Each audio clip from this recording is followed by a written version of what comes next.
ચૈતર વસાવાનો સીધો પ્રહાર, સમાજે મંત્રી બનાવ્યા કરોડોના આસામી બંગલા અને રિસોર્ટો સામે આદિવાસી વિસ્તારમાં આંગણવાડી અને શાળા જેવી સામાન્ય સુવિધાઓથી પણ વંચિત. ચૈતર વસાવાનો પૂર્વ મંત્રી પર આક્ષેપ.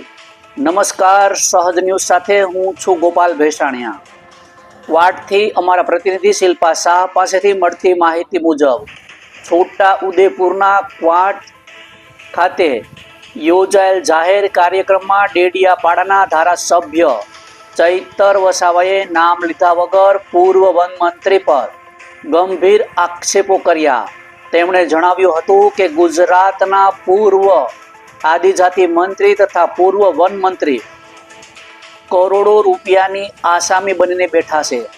ચૈતર વસાવાએ જણાવ્યું કે સાપુતારા અને બોમ્બે જેવા શહેરોમાં હોટલો, રિસોર્ટો અને કોસંબા જ્વેલર્સ જેવી મિલકતો ઊભી થઈ ગઈ છે. નામ જોઈએ તો મારી પાસેથી લઈ જાઓ એમ કહીને તેમણે પડકાર આપ્યો. સાથે જ તેમણે આદિવાસી વિસ્તારોની વાસ્તવિકતા રજૂ કરતા કહ્યું કે અમારા બાળકો માટે આજે પણ આંગણવાડી બની નથી, જ્યારે ભાજપના લોકોના બંગલા બની ગયા છે, પરંતુ અમારા લોકોની શાળાઓ બની નથી. શિક્ષણ અને રોજગારી મુદ્દે બોલતા તેમણે કહ્યું કે અમારા લોકો ભણી ગણીને આગળ આવ્યા ત્યારે પેપર ફૂટ્યા અને નોકરીઓ મળી નહીં, જેનાથી યુવાનોનું ભવિષ્ય અંધકારમાં ધકેલાઈ ગયું છે.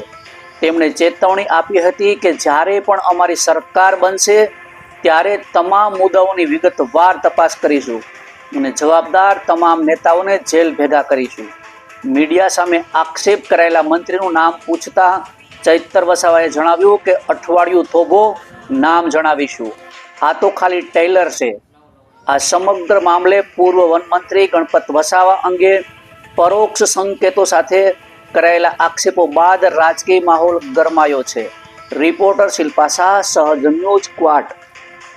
ગુજરાત આદિજાતિ મંત્રી, પૂર્વ વન મંત્રી, આદિજાતિ મંત્રી, તમે સાપુતારા જાઓ, હોટલોના નામ જોઈએ તો મારી પાસેથી લઈ જાઓ. બોમ્બેમાં જાઓ, રિસોર્ટો હોટલોના નામ જોઈએ તો મારી પાસે લઈ જાઓ.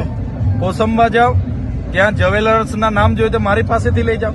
કરોડો રૂપિયાના આસામી બનીને આજે બેઠા છે ને અમારા બાળકોના આજે આંગણવાડી નથી બની. કરોડો રૂપિયાના ભાજપના લોકોના બંગલાઓ બની ગયા, અમારા બાળકોની શાળા નથી બની. અમારા યુવાનો ભણી ગણીને આગળ આવ્યા ત્યારે એમને પેપર ફૂટી ગયું, નોકરી નથી મળી અને અમારા યુવાનોને એ લોકો ગેરમાર્ગે દોરે છે. એટલે જ્યારે પણ અમારી સરકાર બનશે અમે તમામ વિગતે અમે તપાસ કરાવીશું અને એવા તમામ નેતાઓને જેલ ભેગા પણ અમે કરીશું. આપના પૂર્વ આદિજાતિ વન મંત્રી